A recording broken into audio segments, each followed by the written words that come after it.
Queremos seguir conversando sobre este caso y vamos a tomar contacto con Gustavo Balmaceda, abogado, litigante en materia penal, doctor en Derecho Penal por la Universidad de Salamanca y académico de la Universidad Finisterre. ¿Cómo está, abogado? Muy buenas tardes.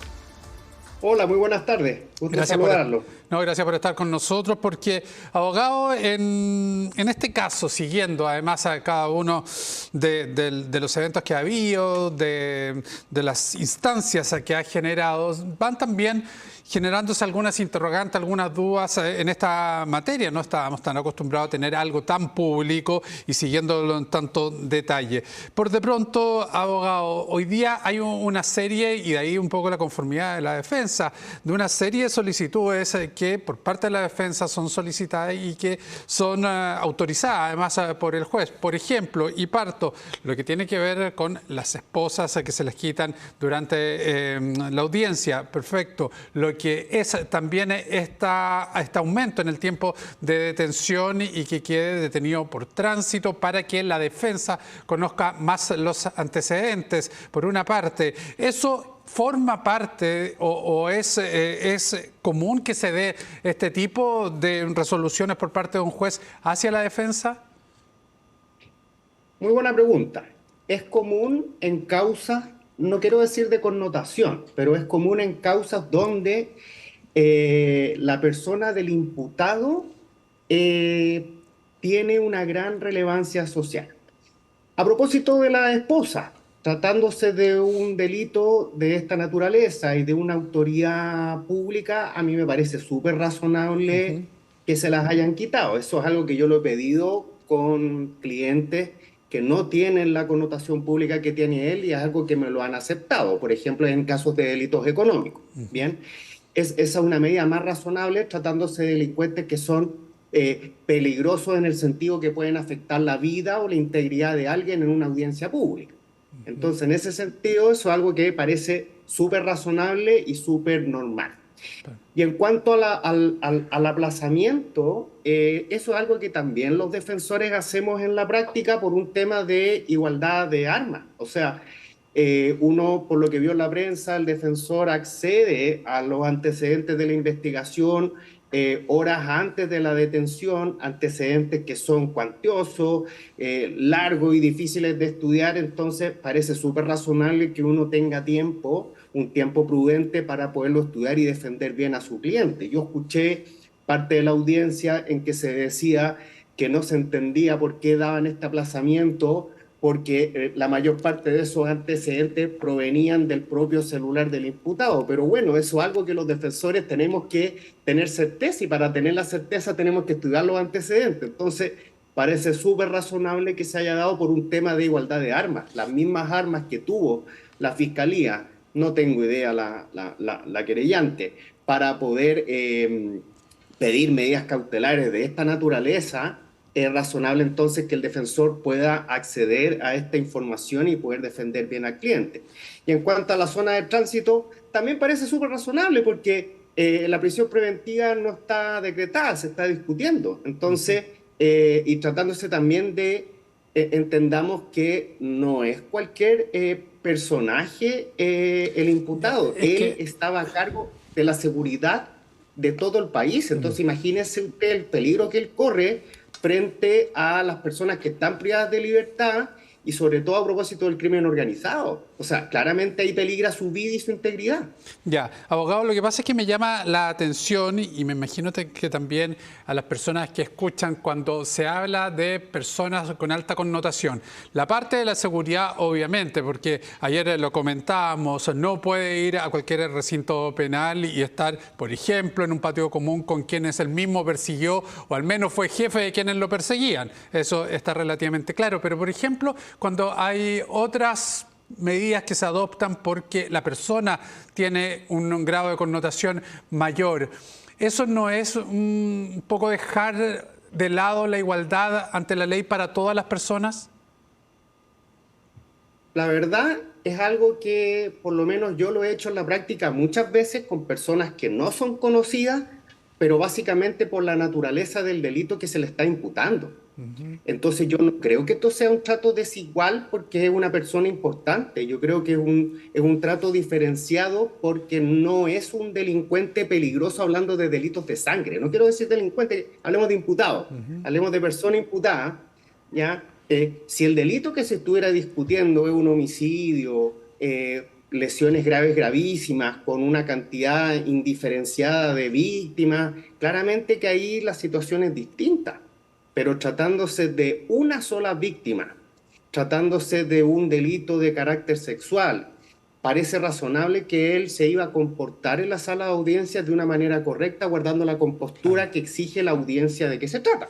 Ya. Entonces, insisto, esto es algo razonable, algo que se hace en la práctica y que yo lo he hecho con personas comunes y corrientes y me parece totalmente normal. Esto no es un trato de desigualdad ante la ley porque era una persona importante a nivel estatal, es algo que se hace con regularidad en la práctica. Uno también entiende, abogado, el criterio de objetividad que hay en torno a que ambas partes tengan los antecedentes necesarios para ejercer un buen derecho, tanto la defensa como quienes están acusando. Pero si uno revisa también, a lo mejor las mismas causas de ese séptimo juzgado, hay muchas solicitudes de aplazamiento porque no se conocen los antecedentes hacia la defensa que han sido rechazadas. Entonces, ¿el por qué o cuál es la razón, la argumentación del aceptar una y no aceptar otras? Bueno, eso ya es un tema de discrecionalidad judicial y habría que revisar caso a caso.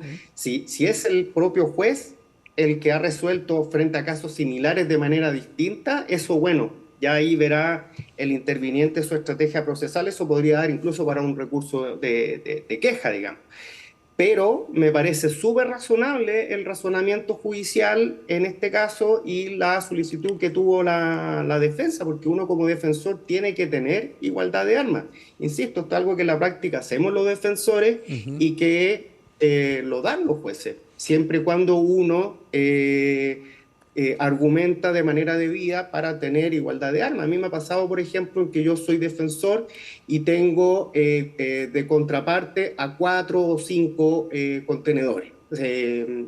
Contraparte, entiéndase bien, porque hay diferentes querellantes, porque está el Ministerio Público, el Consejo de Defensa del Estado, y por orden de la sala se da, no sé, 10 minutos a cada uno y al defensor le dan 20, porque es 1 contra 5. O sea, eso es algo de igualdad de armas, que pasa y se hace, digamos.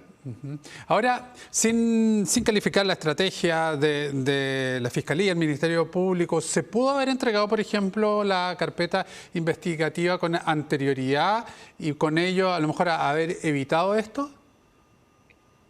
Sí, pero se trataba de una causa reservada, que es una facultad que le da la ley al Ministerio Público, tratándose de una causa reservada, es una estrategia del fiscal en qué momento le aporta los antecedentes a la defensa.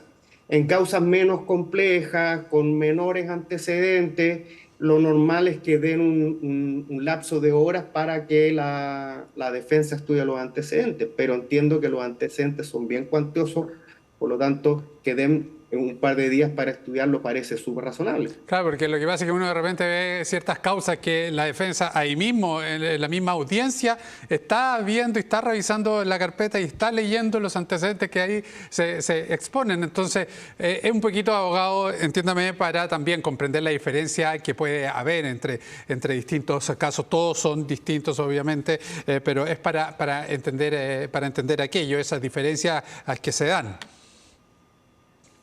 Bueno, que esto sirva de base para sentar un precedente de que los defensores tenemos los mismos derechos que los acusadores para poder tener acceso a la información y defendernos de manera debida. O sea, yo pongo como ejemplo, hay unidades policiales que están trabajando para el Ministerio Público, los defensores, sobre todo particulares, también tenemos derecho a hacernos nuestra propia evidencia, contratar nuestros propios peritajes, etcétera, y para eso necesitamos tiempo no solo para estudiar, sino también para razonar nuestras teorías del caso. Sí, claramente, no, sí, de eso estamos de acuerdo porque la idea y es la gracia de nuestro sistema es que efectivamente se llegue con las mejores herramientas a presentar al juez para que haya una determinación en relación a lo que es justo, y eso conlleva obviamente que tenga los antecedentes y que ambas partes puedan entregar lo correspondiente. Ahora, el que sea hasta el día martes en las postergaciones, porque el juez determinó que era este tiempo el prudente para que la defensa revisara los antecedentes, o porque también se liga a esta posibilidad de que esta detención ampliada se cumpla en el plazo el próximo martes. Bueno, eso es una discrecionalidad judicial. No sé, a mí me sorprendió que eran hasta el martes.